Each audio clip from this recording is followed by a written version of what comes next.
Since everybody seemed to like the interview video the other day, I thought I would just come out here to the park and tell you a little story.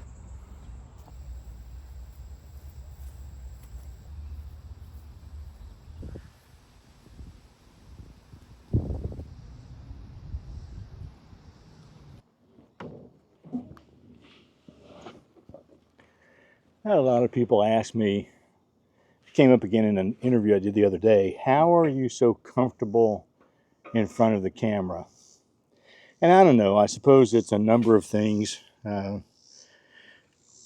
Partly because since my teenage years, I've sung on stage in front of people. And, I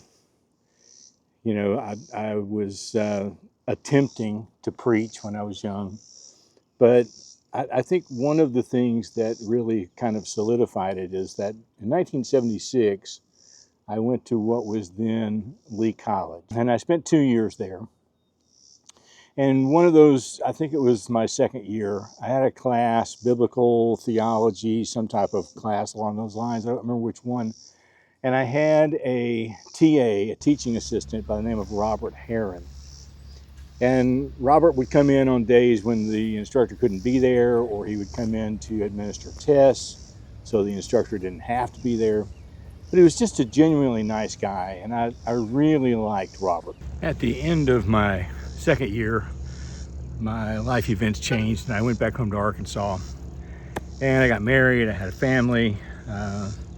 6 years later, I decided to go back to what was now Lee University and attempt to finish my degree in biblical studies because I wanted to become a pastor. And while I was there, I took a class in Galatians and Ephesians, or Ephesians and Galatians, I think is how it was listed on the syllabus. And lo and behold, my instructor was Dr. Robert Heron. And Dr. Heron conducted his classes much like all of my other professors. He had a long system of notes that he would read from every class period.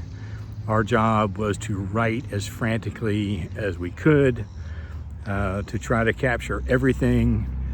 You know, in today's terms, it would just be easier to give everybody a copy of the notes and then ask some questions. But back then, that was the way to do it. You just read pages and pages and pages of material while everybody frantically tried to capture all of it. I thoroughly enjoyed that class in spite of that teaching method. And I think it's because I thoroughly enjoyed Dr. Heron. But then when it came to tests, I thought I was the bomb diggity. Now, if I remember correctly, our classes met twice a week, which meant our classes were about an hour and 15 minutes, an hour and 20 minutes long.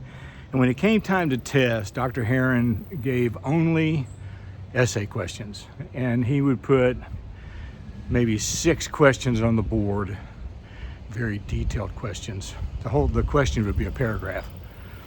And our job was to choose any 4 and to spend the class period in a blue book writing down our answers to all 4 of those that we chose to answer. And I remember vividly one day, I thought I had really, really done well. Now, one of the things that Dr. Heron liked to do after the tests were graded and handed back to everybody is to have people read out their answer to the question. Every question was worth 10 points, I think. And, so if you got a 10 on a question, you did pretty good, and you might be called on to read your answer.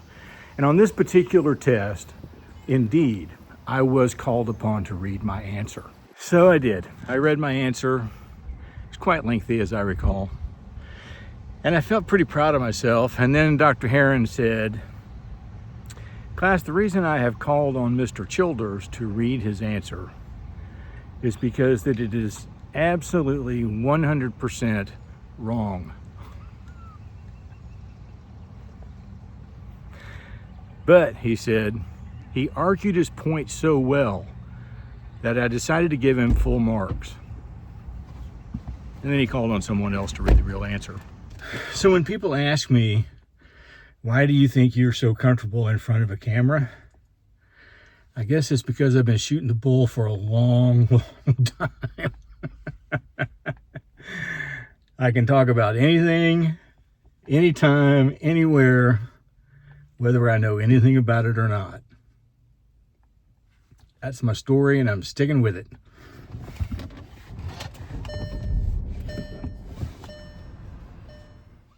Well, this video is pretty straightforward from a lot of stuff we've talked about over the last 205 episodes. Just one little quick thing about how it sort of came together. I went to the park. I took my microphone with me, but when I got to the park, I found a lot of areas where the wind wasn't blowing, and so what I decided to do was sort of get video of me moving from one place to another where I could speak without having to use the microphone. That fell apart for me.